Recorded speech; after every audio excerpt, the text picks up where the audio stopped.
Nossos olhos ganharão nova luz com a tua presença, Jesus. E aí, minha gente, tudo bem com vocês? Shalom, se tudo está bem, então bem não de fartura, mas bem de interioridade e de serenidade de vida. Shalom, vida plena para todos. Estamos aqui para mais uma oportunidade de trilhar o caminho da Palavra de Deus. Você é o nosso convidado e a nossa convidada especial para estar conosco nessa trilha. E hoje nós iremos refletir sobre o Evangelho de Mateus, que é do ano corrente, né? Sim. Do ano litúrgico corrente, e nós temos muito o que aprender com o Evangelho deste domingo. O texto de hoje continua o texto do domingo passado, mas destaca outro elemento. A vez passada destacava o Cristo, que é pedra angular, e é Pedro também, que faz parte desta construção da igreja. E o atual é a participação de todos nós para sermos a igreja de Jesus Cristo. Muito bem. Ângelo, a gente pode iniciar o texto? Podemos iniciar o texto. Muito bem. E a gente sabe que o texto é comentado pelo nosso querido amigo Ângelo Paganelli. E contextualizado também. Muito bem. Isso é uma coisa muito importante. Contextualizar. Contextualizar. Muito bem. Para evitar de pensar que a palavra de Deus são reflexões, digamos assim, de qualquer autor que dá um bom conselho. Não são bons conselhos, são uma catequese teológica existencial. Muito bem. Então, o texto deste domingo, nós estamos aqui para fazer uma boa leitura. Então, comece do Mateus capítulo 16, versículo de 20 a 28. Tá bom? Mateus 16, de 20 a 28. Vamos com a gente trilhar esse caminho. Diz assim: recomendou aos seus discípulos que não dissessem a ninguém que ele era o Cristo. A partir de então, Jesus começou a mostrar aos seus discípulos que era necessário ele ir a Jerusalém sofrer muito da parte dos anciãos, sumos sacerdotes e escribas, ser morto e no terceiro dia ressuscitar. Continuou? Continua. Então Pedro o chamou de lado e começou a censurá-lo. Deus não permita tal coisa. Senhor, que isto nunca te aconteça. Jesus, porém, voltou-se para Pedro e disse: vai para trás de mim, Satanás. Tu estás sendo para mim uma pedra de tropeço, pois não tens em mente as coisas de Deus, e sim a coisa dos homens. É muito interessante, agora faço o meu comentário. Primeiro, inicio com esta pedra de tropeço, porque numa construção nós podemos ser pedras que contribuem na edificação do prédio da igreja, alicerçada na pedra angular, que é Jesus Cristo, e nós, pedras que contribuem na edificação, ou podemos sermos pedras de tropeço, de escândalo, contraditórias, de antitestemunhos. E este é pesado, sobretudo porque quem Jesus fala para um discípulo, um apóstolo, que se achava já no máximo, porque ele tinha reconhecido e usado uma das maiores expressões de fé da comunidade apostólica, quando fala: tu és ungido. Messias significa ungido. Tu és ungido, o Filho de Deus. Olhe bem que Mateus nunca fala de Filho de Deus, sempre fala de Filho do homem, mas coloca na boca de Pedro: tu és o Filho de Deus. Mas não é um Deus com D minúscula, é um Deus vivo, presente, existencialmente presente na vida dos homens. Eu achei interessante, Ângelo, você falar isso me fez até refletir. A gente aprende muito, a gente não sabe tudo. E eu me sinto muito feliz de não ser esse prepotente, esse cara que acha que sabe tudo. Mas tu sabes que eu também estou na mesma situação, Porque- só que tenho que me preparar. Ah. E na hora de me preparar, a reflexão me ajuda a melhor compreender a nossa fé. Então, que tipo de pedra estamos sendo nós na nossa comunidade? A pedra que atrapalha ou a pedra que edifica? Cristo é a única pedra angular, alicerce. Ele é a pedra, Filho de Deus vivo. Isso é uma pergunta e nesse seu comentário foi o que mais eu gostei. Para destacar assim, gosto de tudo, mas o que eu mais gostei foi isso. Me faz essa reflexão. Que tipo de pedra estamos sendo nós? Descartadas ou utilizadas? Daí para dar continuidade, mostrar que há toda uma preparação, o Ângelo vai... Mostre o papiro aí, Ângelo. O meu papiro, Esse, olha. o meu esquema. Vocês compreendem esse esquema? Então, vamos lá prosseguir com a leitura do nosso texto, Bora. né? E nós vamos já descobrir o que diz mais, né? Então, Jesus, porém, voltou-se para Pedro e disse: Vai para trás de mim, Satanás. Tu és pedra de tropeço, pois não tens em mente as coisas de Deus e sim as coisas do homem. Eu voltei nesse versículo para que a gente possa entender ali o 24. Me permita um pequeno Sim. esclarecimento. O termo Satanás, para nós, ficamos escandalizados. Como é que Jesus chama Pedro de Satanás? Ele, o apóstolo, o referencial de todos os outros também, era uma certa liderança lá no No meio. domingo passado elogiou, Elogiou. e colocou ele até numa posição de chefia, parece. O texto de domingo passado são os versículos que antecedem, do versículo 16 a 21. Agora falamos do 21 ao 28. Então, é 2, 3 versículos de diferença. Palavra Satanás, o termo Satanás, não é nada escandaloso, porque como termo hebraico, Satanás significa opositor, Opositor, adversário. adversário. Né? Então não é inimigo, não é um palavrão, não é para ofender, caluniar, não. Satanás significa adversário.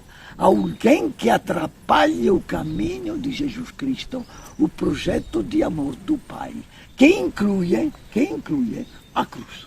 E lembrando que nós sabemos muito bem que este nome Satanás é um apelido que deram para Lúcifer, né? Lucifer. Isso, muito bem, vamos lá.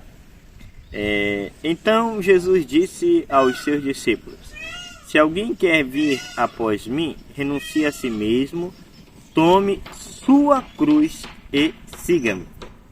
Pois quem quiser salvar sua vida, a perderá, e quem perder sua vida por causa de mim, a encontrará. De fato, que adianta alguém ganhar o mundo inteiro se perder a própria vida? Ou que poderá alguém dar em troca da própria vida? Pois o Filho do Homem virá na glória do seu Pai, com seus anjos, e então retribuirá a cada um de acordo com a sua conduta. Em verdade eu vos digo, alguns dos que estão aqui não provarão a morte sem antes terem visto o Filho do Homem vindo com seu reino. O texto foi Ângelo, muito... Fala. eu quero... Faz que uma você- pergunta, porque é muita coisa aqui. Muita coisa. Eu quero que você me explique direitinho, entendeu? Principalmente este último versículo. Antes de chegar ao último, eu gostaria que você me cobrasse o versículo 24. Leia de novo o capítulo 24. Mas o versículo, né? O versículo. Então Jesus disse a seus discípulos: Se alguém quer vir após mim, renuncie a si mesmo, tome a sua cruz e siga-me. Olha, vamos dar uma interessantíssimo isso.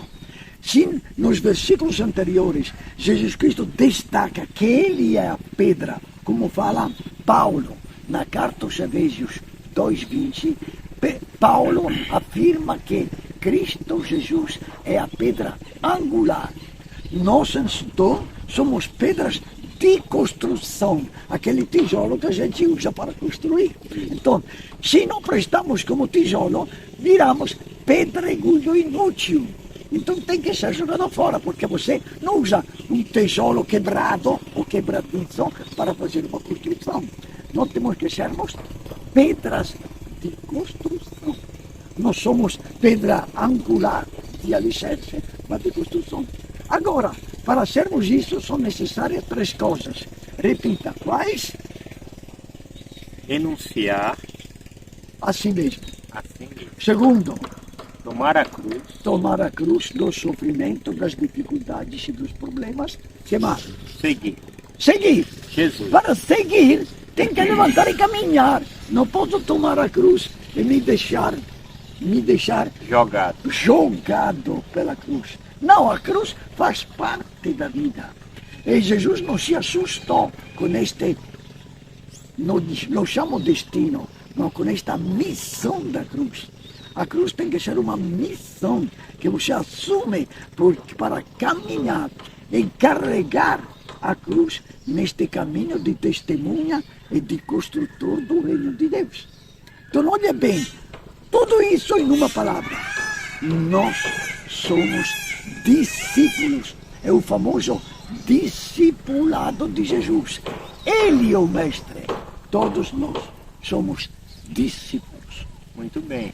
E agora faz a tua você pergunta. fala sobre tomar a cruz, seguir, encarar e enfrentar, aguentar um pouco os sofrimentos. E nós vivemos nessa escola do discipulado de Jesus, na escola do Espírito Santo, que também, com muitos sofrimentos, vai nos ensinando, não é verdade? Nós vamos aprendendo. Usaste um verbo muito interessante. Às vezes nós não encaramos nosso batismo. Nós não encaramos nossa vida cristã. Fomos batizados lá de criança, jogaram água na cabeça. Não é suficiente. Vamos para a missa todos os domingos, vamos no culto todos os domingos. Não é suficiente. Não é suficiente participar de uma celebração. Significa encarar a vida cristã. Um momento celebrativo é uma vez por semana.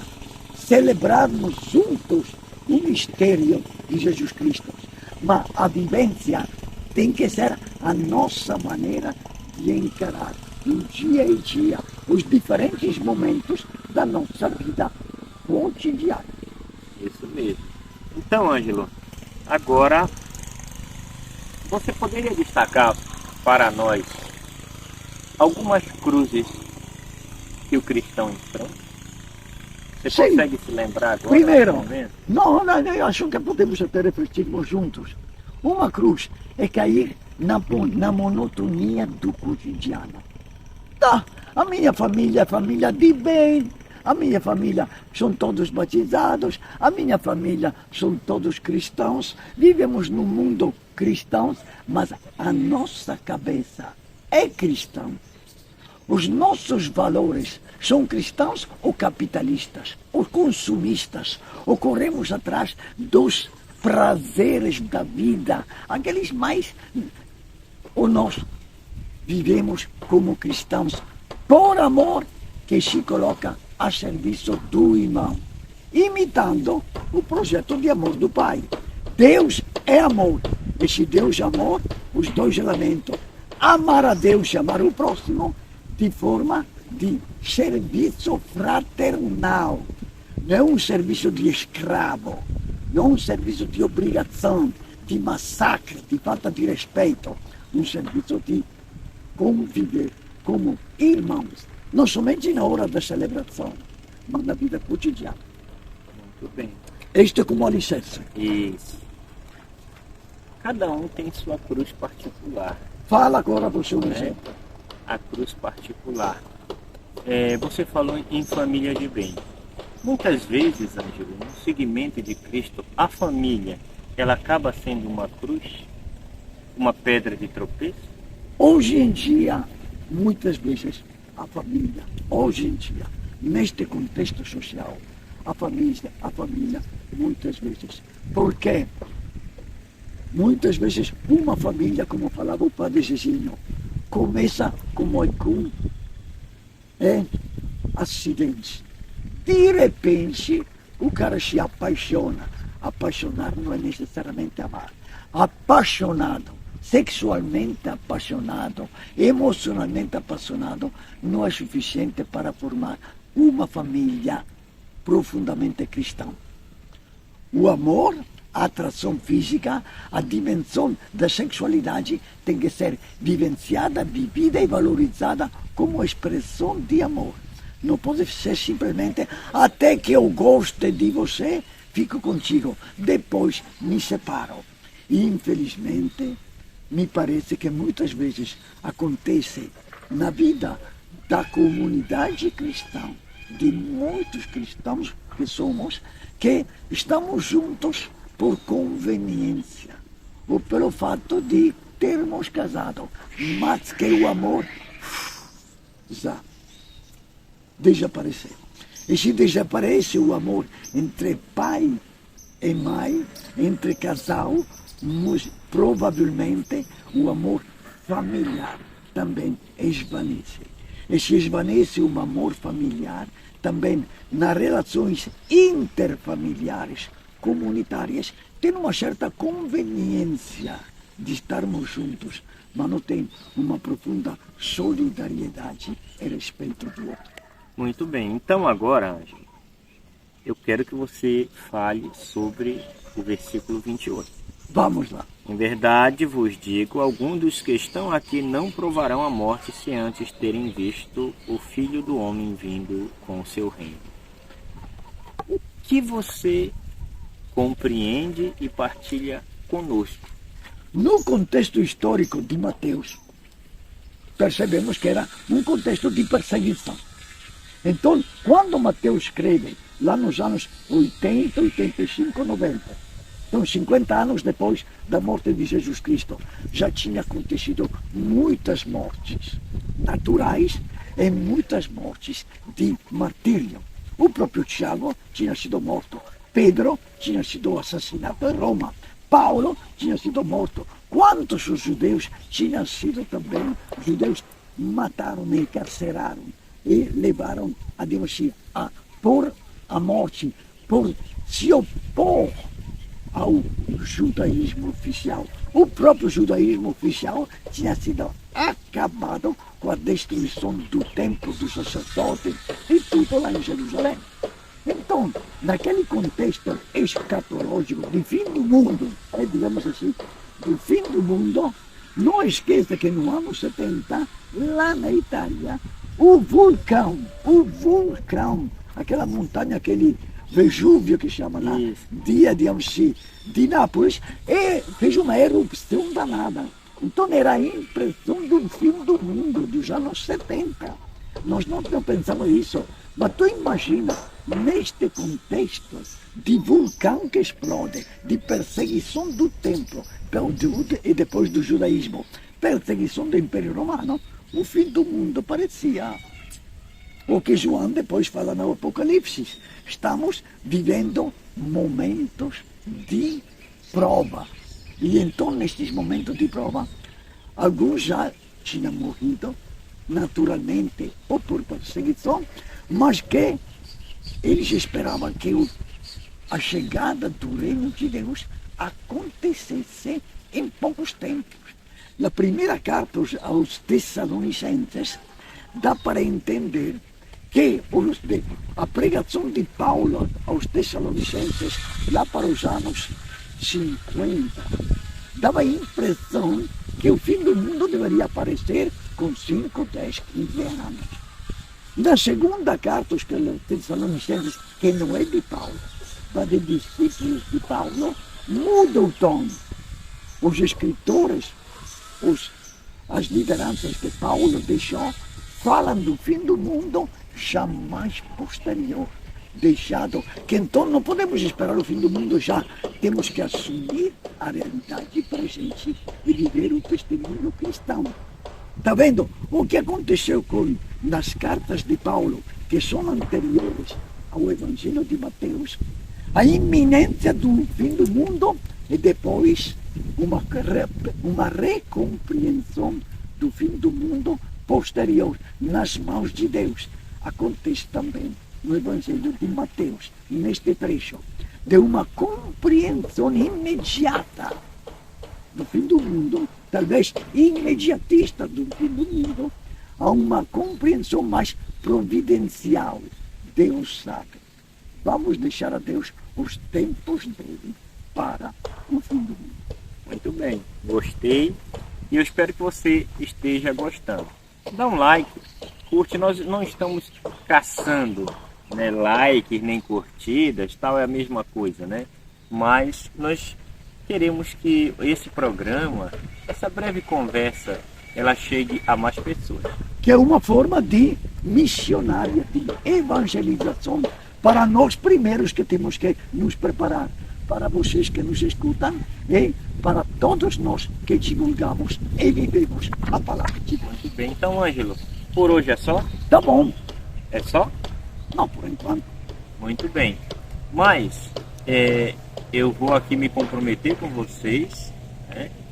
E me comprometo também em nome do companheiro Ângelo aqui, que nós iremos separar um dia da semana para fazer um apanhado geral de cada capítulo de Mateus. Ok. Né? Vamos fazer um apanhado geral de cada capítulo. Um capítulo de cada vez para fazer esse apanhado geral, né? E que a gente possa cada vez mais... Exato. Vamos fazer esta catequese geral. Isso mesmo. Porque o Evangelho nasce de Mateus e dos evangelistas a partir das catequeses que as comunidades realizavam para anunciar Jesus Cristo. Muito bem. Então, você já sabe. Nos próximos dias a gente fala quando vai ser, viu? Fica com Deus. Obrigado pela sua companhia conosco e pela sua atenção. Shalom!